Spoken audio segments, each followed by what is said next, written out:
we will going for the next talk, which will be taken by Dr. Abhishek Sachdeva.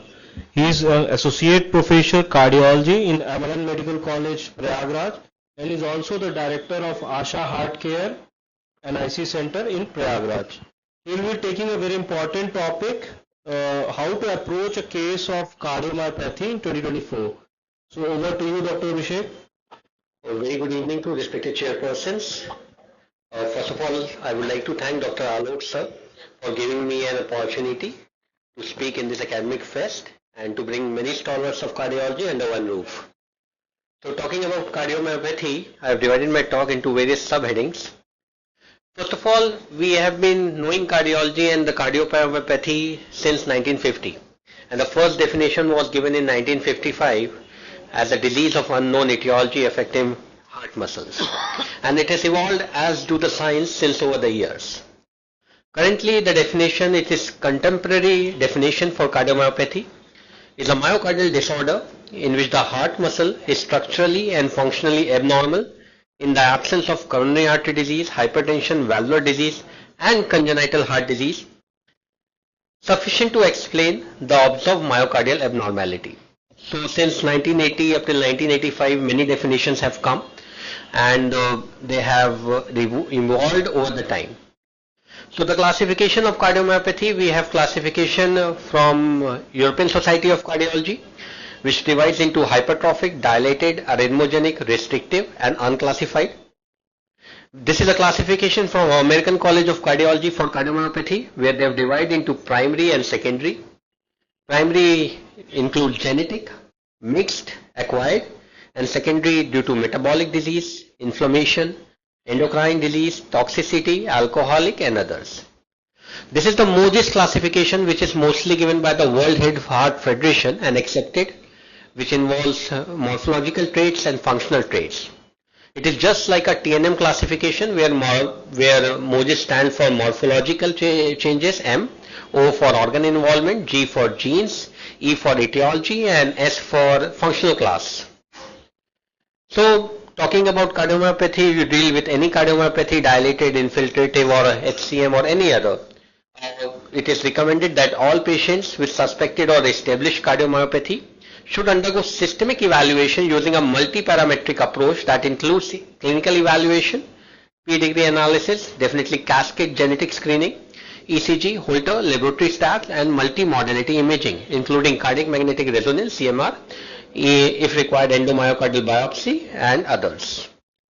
So coming to the cardiomyopathy, dilated cardiomyopathy, which is the most common cause of heart transplantation across the globe, and the etiology can be infectious, drugs, endocrine disorders, thyroid, diabetes, adrenals, inflammatory, and toxins. Talking just a subset about etiology, about dilated cardiomyopathy, alcoholic cardiomyopathy accounts for about 32% cases of dilated cardiomyopathy in one of the studies, and several toxins and antineoplastic drugs may directly damage the myocardium. Talking about inflammatory dilated cardiomyopathy caused by infectious agents, toxic agents, they may trigger an inflammatory response starting with the activation of pro-inflammatory cascade of cytokines. Myocarditis progression to DCM is up to 30% of cases, and almost half of the dilated cardiomyopathy causes shows evidence of inflammation in the myocardium. COVID-19 and myocardial damage. Inflammation due to COVID-19 may increase the risk for development of heart failure with preserved EF or dilated cardiomyopathy. And there is a small data which is about 21 COVID-19 patients and 33% develop cardiomyopathy. PPCM, peripartum cardiomyopathy, mostly associated with older age, multiparity, presence of comorbidities, hypertension with or without preeclampsia, and definitely pathogenic variants in genes associated with typical DCM have been detected. Now this is the road to future, as rightly said by Dr. Kaur in the past, today only, that the world is evolving from normal pharmacological treatment to molecular treatment, and various patterns of inheritance have been recognized, including autosomal dominance more commonly, X-linked recessive and matrilineal transmissions.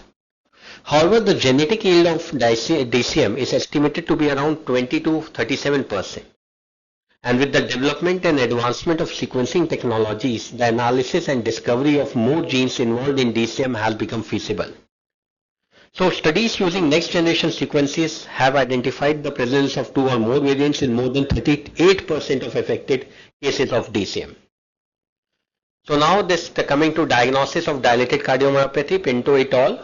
Proposed a revised definition for dilated cardiomyopathy in 2016 and updated the diagnostic criteria. There were 3 intermediate categories were proposed. One was isolated ventricular dilatation, arrhythmic CM, and HNDC, that is hypokinetic non-dilated cardiomyopathy. And then the clinical spectrum of dilated cardiomyopathy, which is associated with LV dilatation and hypokinesia. So this is the progressive phenotypic expression from preclinical phase to clinical phase. Now this was the Pinto et al. Diagnostic criteria, which included a major criteria and a minor criteria. So disease probability definitely includes the definite criteria and probable disease and possible disease. So it is the most evolved criteria and which is approved, which was first given in 2016 and modified in 2022. Coming to the clinical management algorithm for dilated cardiomyopathy, a good workup, nothing exclude, is the most essential thing. And if the patient is phenotypic negative, only serial follow-up is required. However, if the patient is phenotypic positive, genetic testing is the next step forward.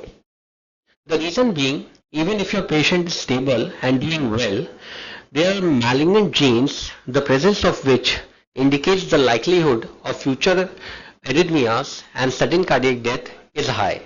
Likewise, if they have a PLN mutation, FLNC mutation, LMNA mutation, TMEM43 mutation with other phenotype subtypes, then as per the latest 2024 guidelines, this is a class 2A recommendation for ICD implantation. Even though if he doesn't have aborted sudden cardiac arrest, sustained ventricular arrhythmias or severe LV dysfunction. So this is about dilated cardiomyopathy. So genetic testing is the next step forward. Talking about hypertrophic cardiomyopathy, it is an unexplained LVH with the absence of external load, a lack of another cause, and more it is prevalence being around 1 in 2,000 patients. And factors that increase LVOT obstruction are increasing myocardial contractility, decreasing preload, and decreasing afterload. So we will not talk into depth because it is beyond to talk about every cardiomyopathy. However, the newer advances we will focus on. So clinical diagnosis includes initial assessment, transthoracic echo, CMR imaging, and cardiac CT. Only when it is a class 2B recommendation for CT if CMR is not available. So 2024 guidelines again says traditional therapies targeting LVOT obstruction to improve symptoms. Class 1A recommendation still is beta blocker, that is non-vasodilating on non-dihydropyridine CCBs including verapamil and diltiazem. However, if the symptoms is persistent, then which includes might be dyspnea or syncope, fatigue, then the patient to be given another add-on molecule, and now in 2024 they have added myosin inhibitors as a class 1 recommendation in the American College of Cardiology guidelines. Septal reduction therapy is to be given as a choice and option only in experienced center and after comprehensive care and patient discussions. So it's a class 1A recommendation if the patient is still having symptoms. So 2024 guidelines, what do they differ in 2020? Again, there have been lots of concerns about vigorous exercise tolerance and everything the patient and the relatives keep on asking in the OPD. So 2024 says that the participation in vigorous recreational activities is reasonable after an annual comprehensive evaluation which includes yearly follow-up with all modalities, and anything which is nearly 6 METs can be advised to all patients. However, activities requiring more than 6 METs should be discussed on table after an annual evaluation. This is a live HCM study which supported the same data, which was around 1660 individuals from young patients to old with HCM, and these data do not support universal restriction of vigorous activities for individuals with HCM. So patient care, it is a shared decision making now. You should sit, discuss with all modalities and the risk of SCD to be discussed with the patient. So 2024 guidelines, recommendations, updates that was not in 2020 guidelines, myosin inhibitors only in adult patients or diazopuramide or septal reduction therapy at expert center for pharmacological therapy if not controlled on class 1 drugs. Cardiac myosin inhibitors not to be given in pregnant ladies and especially to be withdrawn if LV dysfunction sets in. So first line therapies we have discussed, comprehensive discussion. Advanced therapies we have talked about myosin inhibitors which decrease cardiac contractility. And for management of HCL, revised recommendation says for non-obstructive HCM, valsartan may be given as a class 2B recommendation for if can be given, and management of patient with advanced heart failure. Again, I discussed for advanced for EF less than 50, this should be withdrawn. So pregnancy again may not to be given. So Mavacam it is available in India and can be given treatment of adults with symptomatic NYHA class 2 to 3. Dosage start around 5 milligram once daily and you have to reassess patient.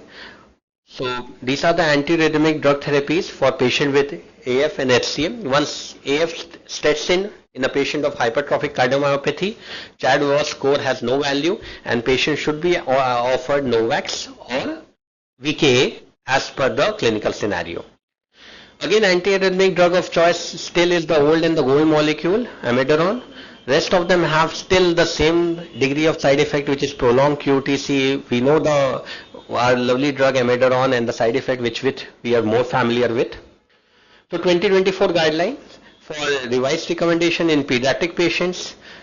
No major changes regardless of symptoms. Now exercise stress testing was initially given no level of evidence and recommendations, but now it has come up with the class 1 recommendation.